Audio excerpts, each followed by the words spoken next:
My show खबरदार negativity से, और आप चिप चुके हैं मुझसे। आई एम साधना सिंह। कैसे हैं आप? वेल आई होप बिल्कुल ठीक ठाक।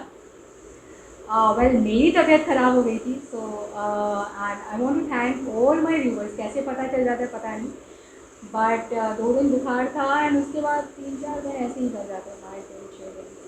But thank you for all your well wishes. Thank you so much. पता नहीं कहाँ से, मैंने तो बताया नहीं किसी को कि बुखार था मुझे, पर लोगों को पता चल जाता है and lots of wishes coming my way. So thank you so much for all that.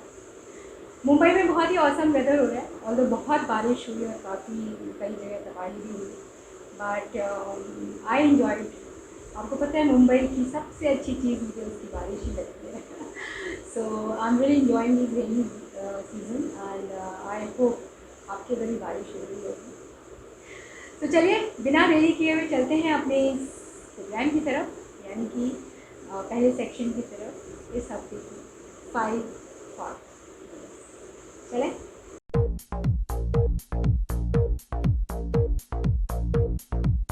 First short news. Corona का कहर काफ़ी कम हो गया है ओवरऑल पूरे कंट्री में। इन्फेक्टेड रेट्स कम हो गए हैं, डेथ रेट्स कम हो गए हैं, और रिकवरी रेट काफ़ी अच्छा है, और hopefully in the coming days totally ख़त्म हो जाएगा। ऐसा लोगों का कहना है कि जुलाई में ख़त्म हो जाएगा। I hope it comes out to be true. Although ICMR and WHO ने वार्न किया है कि हमें थर्ड वेव के लिए प्रिपेयर्ड रहना चाहिए। So be prepared for the worst and hope for the best. That's what I can say right now. Latest data जो है कोरोना के वो मैंने स्क्रीन पे डाल दिए हैं, you can check that out. Mumbai में पिछले 3-4 दिन से बहुत ही ज़्यादा बारिश हुई है, काफ़ी जगह तबाही भी हुई है, और रेड अलर्ट जारी किया था गवर्नमेंट ने for Sunday, that is today, और लोगों को वार्न किया था कि वो घर से बाहर ना निकलें। Although personally speaking I enjoy rains. मुझे मुंबई की सबसे अच्छी चीज़ बारिश ही लगती है। I was enjoying inside my house, बहुत अच्छा लग रहा था। लेकिन कई जगहों पे रेड अलर्ट्स थे, ऑरेंज अलर्ट्स थे, और लोगों को मना किया था कि वो घर से बाहर ना निकलें, शॉप्स बंद कर दी गई थी। Will try and get you some pictures of those rains. Oh shit!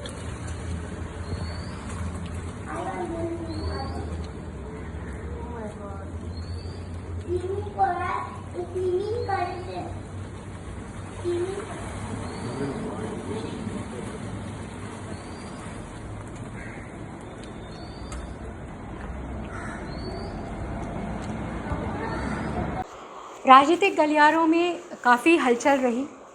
Jatin प्रसाद जो कांग्रेस के नेता हैं, उन्होंने बीजेपी ज्वाइन किया, और मुकुल रॉय जो पहले टीएमसी में थे फिर बीजेपी में गया, वो वापस टीएमसी में चले गए। यहाँ पे मैं एक चीज़ कहना चाहूँगी कि जो आपकी आइडियोलॉजी होती है, ये नेता जो एक पार्टी से दूसरी पार्टी में जाते हैं, मेरे को समझ में नहीं आता है कि आप अपनी आइडियोलॉजी कैसे चेंज कर लेते हो। अगर आपकी आइडियोलॉजी एक पार्टी से जुड़ी हुई है, एक पार्टी के साथ है, तो आप दूसरी पार्टी में जाके just for money, just for power, बहुत ही दुखद है। You and I need to change the system. हमें ऐसे पॉलिटिशियंस चुनने हैं जो सिंपल हों, जो देश से प्यार करते हों, पैसे से नहीं, सेल्फिश नहीं हो। जो पुरानी ब्रीड है वो बिल्कुल इसी तरह की है। दैट्स द रीज़न लोग पॉलिटिक्स में आना नहीं चाहते हैं, because they are so selfish and मतलब हर चीज़ में ईदर दे वांट मनी और power and they can go to any lengths for these. So इन नेताओं का देखिए, जतिन प्रसाद जो हैं वो कांग्रेस के नेता हैं यूपी से, उनके फादर कांग्रेस में थे, विदाउट एनी रीज़न जाके भाजपा में चले गए। उनको क्या इज्जत मिलती है वहाँ पे पता नहीं, बट आइडियोलॉजी तो आपकी होगी ना। अगर कांग्रेस की आइडियोलॉजी आपको अच्छी लगती तभी तो आप कांग्रेस में थे ना। फिर आप वहाँ, उन्होंने आपको ग्रूम किया, आपको लीडर बनाया, और उनको ही छोड़ के आप फिर दूसरी पार्टी में चले जाते। उसी तरह से Mukul Roy, he had lot of cases against him, तो भाजपा में आ गए, और फिर उसके बाद अभी अगेन ही बंगाल में हार हुई उनकी बीजेपी की, तो वो वापस टीएमसी में चले गए। तो इन नेताओं का तो एकदम समझ में नहीं आता कि चाहते क्या है ये। पैसों के लिए इतने ज़्यादा बिक जाते हैं, इतने लालची हो आप कि पैसे और पावर के लिए आप अपनी सारी प्रिंसिपल सब धरे के धरे रह जाते हैं। I think you and I should change the system. We should elect leaders who truly love their country, who are simple और manipulative ना हो, calculative ना हो. So in the coming elections, please see to that. Well, fourth hot news ये है कि बाबा रामदेव जो पिछले दिनों काफ़ी चर्चा में थे अपनी बयानों की वजह से, क्योंकि उन्होंने एलोपैथिक डॉक्टर्स के अगेंस्ट काफ़ी कुछ बोला था, वो अपने बयान से वापस पलटे एंड अब वो कह रहे हैं कि एलोपैथिक की जो वैक्सीन है वो मैं लगवाऊंगा और मैं सजेस्ट करूँगी कि आप सब लगाएं। क्या कहेंगे इसे आप? अभी योगा टीचर हैं, फेमस हैं, सेलिब्रिटी हैं, और इस तरह के बयान देना फिर उससे पलटना एटलीस्ट शोभा नहीं देता है सेलिब्रिटीज़ को। जिन लोगों ने आपको सेलिब्रिटी बनाया, जिस प्रोफेशन ने आपको सेलिब्रिटी बनाया, उसको आप ताक पे रख के कुछ भी उल्टा सीधा बयान बोलते रहते हैं। Not good. ठीक है, लाला रामदेव की तारीफ करनी चाहिए कि उन्होंने इस बात को माना कि एलोपैथ के द्वारा बनाई गई वैक्सीन को वो लगवाएंगे और हर किसी को लगवाना चाहिए। और बोलो बोलो लाला रामदेव की जय, जोर से बोलो। अब इस बात को लेकर उनको भारत रत्न दे देना शादाब भाई आप, कि लाला रामदेव को भारत रत्न मिल जाए कि लाला रामदेव ने अपने तमाम मूर्खतापूर्ण बयानों से पलटासन खा के, बंदर की तरह गुलाटी मार के अब सच बोलने का जो है फैसला कर लिया। थूक के चाट लिया लाला रामदेव ने भाई, कोई एहसान नहीं किया उसने भारत देश के ऊपर। अगर हम और आप जैसे आम आदमी इस तरह की बातें करते तो जाने कितने कितने मुकदमे लग जाते और जेल में होते हमारा आप। अम्मा बहन जाती डब्बा में खाना लेकर कि भैया अतुल जी ने, शादाब जी ने वैक्सीन के खिलाफ बात की थी, जेल चले गए। और लाला छाती फुलाए घूम रहा है, 56 इंच की छाती लाला दिखा रहा है बेशर्मी से, और 56 इंच वाले लाला का कुछ उखाड़ नहीं पा रहा है। और यहाँ बातें कर रहे हैं बड़ी बड़ी हम लोग। आज मैं फिर कह रहा हूँ इस बात को कि लाला रामदेव ने नरेंद्र मोदी जी, तीरथ सिंह रावत जी और भारतीय जनता पार्टी की के जितनी भी सरकारें थी, जितनी भी कांग्रेस की सरकारें थी, देश में अलग अलग प्रदेशों में जिनकी सरकारें थी,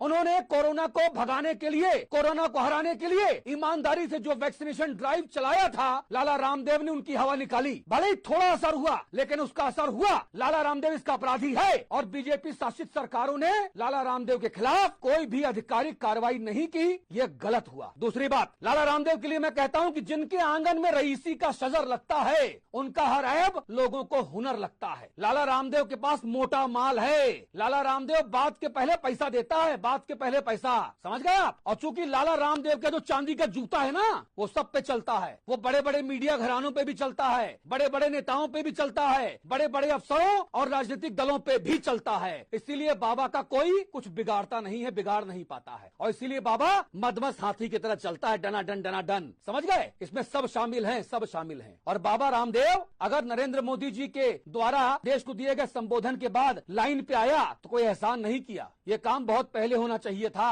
और जब बाबा उटपटांग बयान दे रहा था तभी मुकदमा करके और जेल डाल देना चाहिए था। 2 जीप जाती ना पतंजलि में मुकदमा करने के बाद, सोई लाला की हवा टाइट हो जाती, समझ गया ना। लेकिन नहीं किया, सत्ता के संरक्षण में लाला बड़बोला हो गया। ये मेरा स्पष्ट संपादकीय पक्ष है शादाब भाई। नमस्कार, जो कहूंगा सच कहूंगा।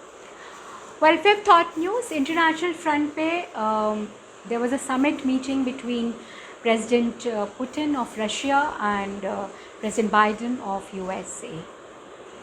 It was relating to all international issues, and President Biden is supposed to now take up a solo press conference after this. So we'll keep you updated on that.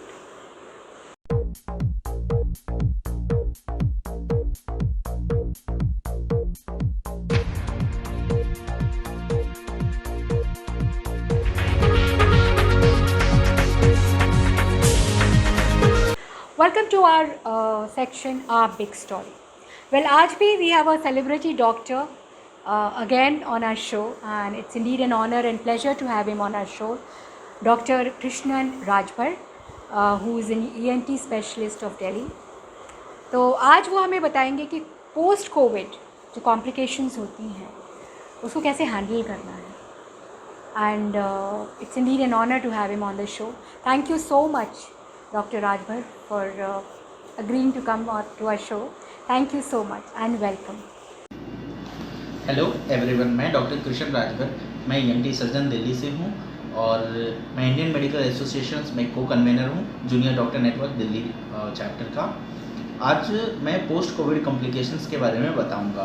Basically काफ़ी पेशेंट्स मैं as a tele consultant काम करता हूँ Delhi police की tele consultancy service में, Indian government की भी Delhi specially Delhi government की टेली कंसल्टेंसी सर्विस में टेली कंसल्टेंसी सर्विस देता हूँ free of cost to the covid patients. तो वहाँ पर पेशेंट्स मेरे से काफ़ी पूछते हैं कि पोस्ट कोविड कॉम्प्लिकेशंस के बारे में काफ़ी सवाल आता है। अभी जैसा कि हम देख पा रहे हैं कि जो कोरोना का सेकेंड वेव के प्लेट्यू स्टेज अचीव होकर अब पीक डिक्लाइन कर रहा है, जो कर्व है वो डिक्लाइन वाले पोर्शन में जा रहा है, केसेस काफ़ी कम आ रहे हैं दिल्ली में और बाकी सारे जगह।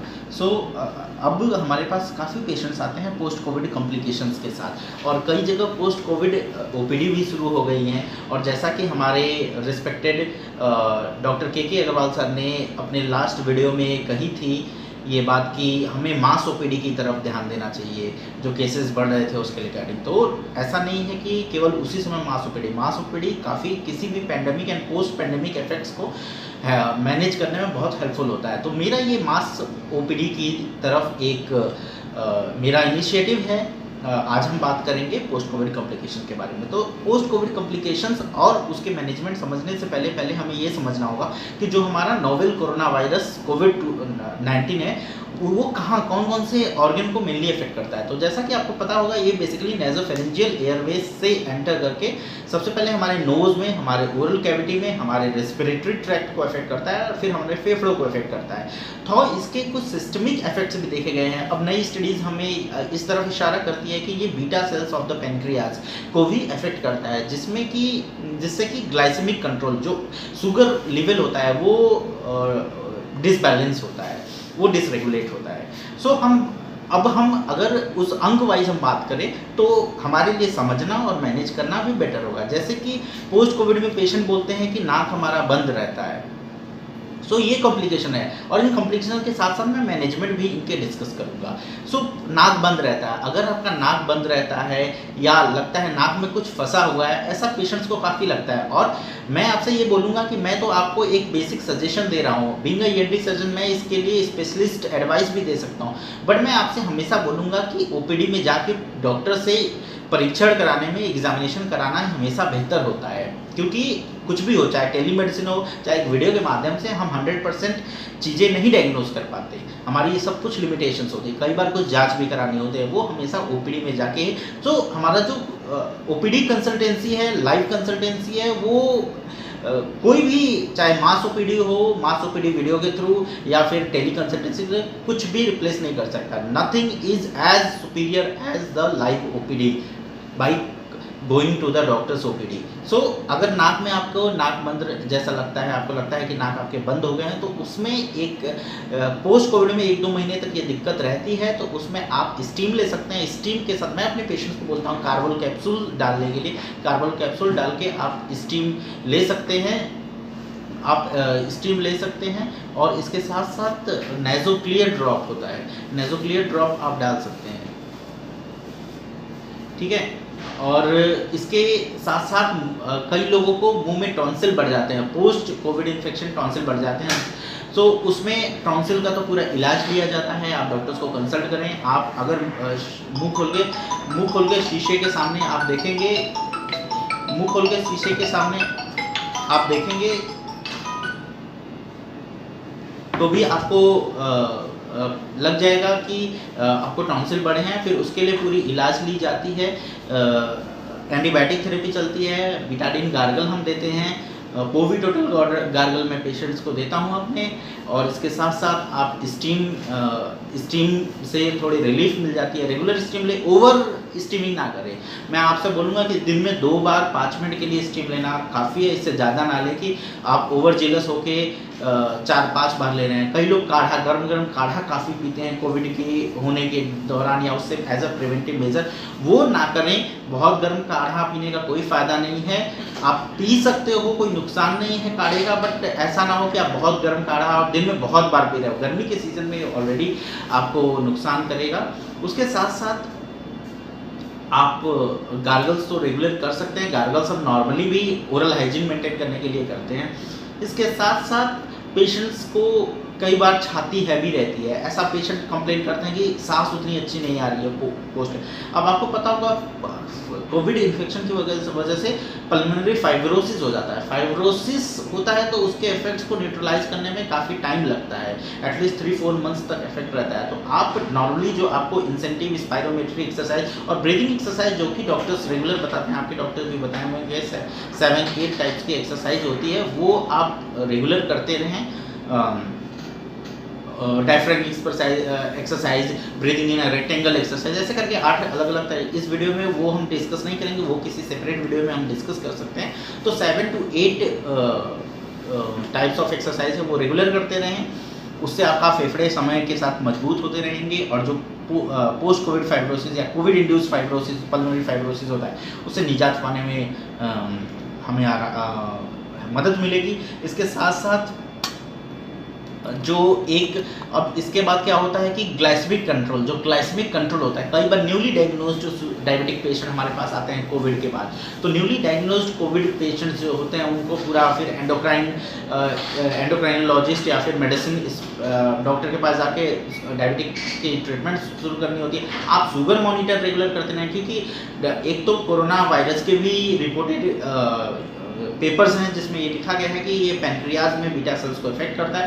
दूसरा चीज़, स्पेशली जो सेकेंड वेव वाला स्ट्रेन है, इसमें इसका काफ़ी प्रोनाउंस्ड इफेक्ट है। दूसरा चीज़, हम कोरोना के इलाज के समय मॉडरेट टू सीवियर केसेस में स्टेरॉइड, ओरल स्टेरॉइड चलाते थे पेशेंट को, ओरल और आईवी स्टेरॉइड चलाते थे, जिसका कि स्टेरॉइड इंड्यूस्ड ग्लाइसेमिक डिसरेगुलेशन होता है, पेशेंट्स को शुगर डिसबैलेंस हो जाता है, शुगर लेवल डिसरेगुलेटेड हो जाता है। तो ये भी हमें ध्यान देना होगा, शुगर कंट्रोल पे ध्यान देना होगा कि हम, और हमारी डाइट थोड़ी ऐसी होनी चाहिए, स्पेशली हमारा शुगर पता चला है या फिर हमें स्टेरॉइड चला है तो पोस्ट कोविड पीरियड में हमें डायबिटिक डाइट जैसी चीज़ें लेनी चाहिए, बेटर रहेगा हमारे लिए। इसके साथ साथ ड्राई कफ पेशेंट्स को काफ़ी ज़्यादा आता है। ड्राई कफ के लिए आप स्टीम लेते रहें, साथ साथ कई मेथड्स हैं जो आपके डॉक्टर ज़रूर बताएंगे कि अगर प्रोडक्टिव कफ है तो कफ निकालने के लिए कुछ मेथड्स हैं। आप ये कर सकते हैं, बहुत ज़्यादा कफ जम रहा है तो बहुत घरेलू इलाज है, घरेलू नुस्खा हम बोल सकते हैं कि आप 2 से 3 चम्मच नमक 1 से 1.5 बाउल पानी में लेके उससे गार्गल करें, उससे कफ निकलने के चांसेस ज़्यादा होते हैं। स्टीम लेते रहें, जो बलगम जैसा थोड़ा जमा रहता है वो लूज़ होगा और आपको राहत मिलेगी। साथ साथ कफ के लिए कफ सिरप ले, आपके डॉक्टर ज़रूर प्रेस्क्राइब करते होंगे। ड्राई कफ के लिए काफ़ी सिरप हैं जो हम दे सकते हैं पेशेंट को, कफ सफरेशन दे सकते हैं। इसके साथ साथ लॉस ऑफ स्मेल और लॉस ऑफ टेस्ट होता है पेशेंट्स को, वो समय के साथ इम्प्रूव हो जाएगा। बाकी नोज़ की ड्राइनेस और लॉस ऑफ स्मेल के लिए एज सच स्टेरॉइड थेरेपी हम देते हैं, लेकिन नॉर्मली ऐसे अगर आपको बहुत प्रोनाउंस हो, स्टेरॉइड के अपने साइड इफेक्ट होते हैं तो बेटर है ना लें। अगर आपको फिर भी ज़्यादा दिक्कत रहती है तो आप ENT सर्जन्स को कंसल्ट करके उनके OPD में आप इसके इलाज करवा सकते हैं। और सलाइन ड्रॉप्स नाक में डालते हैं, उससे कोई नुकसान नहीं है। साथ साथ एक सिस्टमिक इफेक्ट होता है लोगों को हमेशा कमजोरी होती है, थकावट रहता है। वो पोस्ट कोविड में आपका शरीर अभी एक इंजरी हुई है, उससे रिकवर करने में समय लगता है। सो वो आपको रहेगा। अगर ये जो आपको पोस्ट कोविड जो कमजोरी है, इसके लिए आप अपने डाइट पे ध्यान दें, न्यूट्रिशियस डाइट लें, प्रोटीन पाउडर लें, विटामिन मिनरल्स लेते रहें, ग्रीन लीफी वेजिटेबल खाते रहें, रेगुलर रखें। अपने आप को बहुत एक्सर्ट ना करें। ऐसा मत सोचिए कि आप कोविड से सही हो गए हो तो आप नॉर्मल हो गए हो, आप अभी नॉर्मल नहीं हो। आप फेज मैनर में अपने आप को स्ट्रेस दो, आप फेज मैनर में अपने दिन को पूरा प्लान करें, अपने दिन को स्ट्रक्चर करें कि मैं बहुत ज़्यादा एक दिन ऐसा ना हो कि मैं सारे काम ले लूँ, दूसरे दिन पूरा फ्री रहूँ। अपने काम को डिवाइड करिए, स्ट्रक्चर करिए, जहाँ वो लोगों की मदद रखें। अपने घर के माहौल को, अपने घर में जो इवन कई पोस्ट कोविड पेशेंट्स को बाथरूम जाने में भी दिक्कत होती है और इन सब में भी दिक्कत होती है, वो थकावट महसूस करते हैं, सीढ़ियाँ चढ़ने में दिक्कत होती है, तो कोशिश करिए मैक्सिमम सामान आप एक जगह रखें, ज़्यादा ऊपर ना रखें कि आपको उछलना पड़े, आपको जोर लगाना पड़े। आप सीढ़ियों, अगर आप ग्राउंड फ्लोर पे बाथरूम है तो कोशिश करिए पोस्ट कोविड पीरियड में भी अगर आप ग्राउंड फ्लोर पे अपना रूम रख सकते हैं तो बेटर है। आपके लिए ये बेटर होगा। साथ साथ जो पोस्ट कोविड में होता है, लोग नॉर्मल दिनचर्या करने में भी दिक्कत होती है, प्लस वो काफ़ी टाइम तक जो कोरोना के टाइम में घर में बंद रहते हैं, आइसोलेशन में रहते हैं, अपनी ड्यूटीज़ नहीं जा पाते, स्कूल और काफ़ी लोगों से मिलजुल नहीं पाते, तो इससे क्या होता है, लोगों को एक अकेलापन होता है, डिप्रेशन जैसी सिम्टम्स आने लगती है।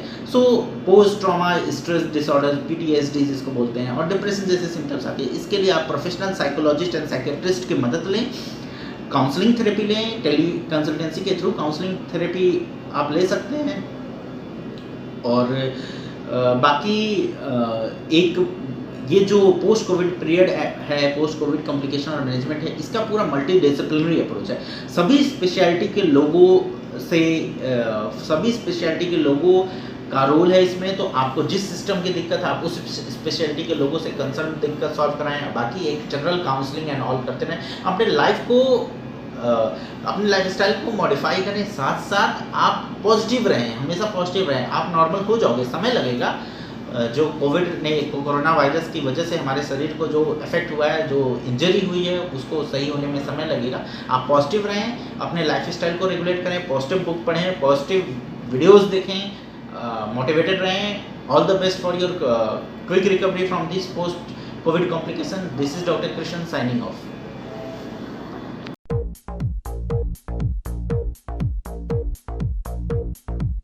हाय and welcome to our section health is wealth. जैसा कि मैं हमेशा कहती हूँ, हेल्दी है तो वेल्दी है, वरना आप गरीब हैं।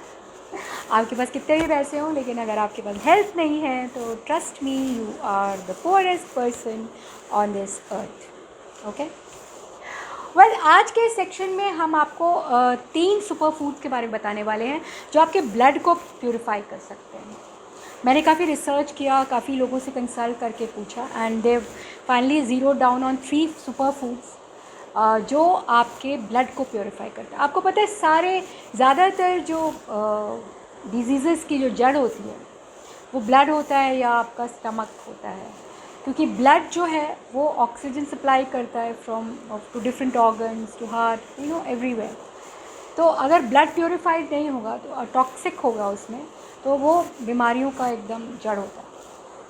सो today we talk about 3 super foods which can purify your blood. Use them in some way or the other. ठीक है, तो पहला जो सुपर फूड है वो है बीट रूट। बीट रूट एक सब्जी होती है जिसे चुकंदर भी कहते हैं हिंदी में। आप उसे सैलड में यूज़ कर सकते हैं या उसका सूप बना सकते हैं, whatever way you like, but use it in one form or the other, because वो एक ऐसा सुपर फूड है जो आपके ब्लड को प्योरीफाई करता है, टॉक्सिक जो है टॉक्सिन्स हटा लेता है आपके ब्लड से। So and that makes you healthy, right. दूसरा सुपर फूड इज़ कैबेज, जिसे पत्ता गोभी कहते हैं। वो भी आप सैलड में यूज़ कर सकते हैं, सब्जी बना सकते हैं। This is another vegetable which is a super food for blood purification. मतलब आपके ब्लड में अगर टॉक्सिन्स हैं तो वो अगर आप कैबेज खाते हैं या पत्ता गोभी खाते हैं तो उससे काफ़ी हद तक वो टॉक्सिन्स बाहर आ जाते हैं। तीसरा सुपर फूड इज़ हल्दी, जो कि वेस्ट में भी, जो आपको पता है पहले जो वेस्ट में जो खाने बनते थे उसमें हल्दी बिल्कुल भी यूज़ नहीं होती थी। आप वेस्टर्न वेस्टर्नाइज खाने आप देखिए, आप उसमें हल्दी का बहुत कम यूज़ करते हैं वो। लेकिन अब नाउ दे रियलाइज्ड कि जी ये इंडियन सुपर फूड जो है वो बहुत ही यूज़फुल है, बहुत ही हेल्दी है, and it is useful to our body in many ways, and one of them is purifying of blood. तो आप उसको दूध के साथ पी सकते हैं, या आप काढ़े में डाल लो या चाय में डालो, जिसमें भी, whatever way you like, you can put that and take it in any form of the. वैसे भी हमारे खानों में ज़्यादातर डिशेस में हल्दी डालते हैं, सो दैट्स गुड। सो इस बार हेल्थ इज़ वेल्थ सेक्शन में बस यही छोटा सा we wanted some tips, 3 tips, 3 super foods जो आपको आपके ब्लड को प्योरीफाई कर सकें। आई होप आपके it will be useful to you and you will implement it in your daily routine. तो चलिए अब चलते हैं अपने नेक्स्ट सेक्शन में, चलें।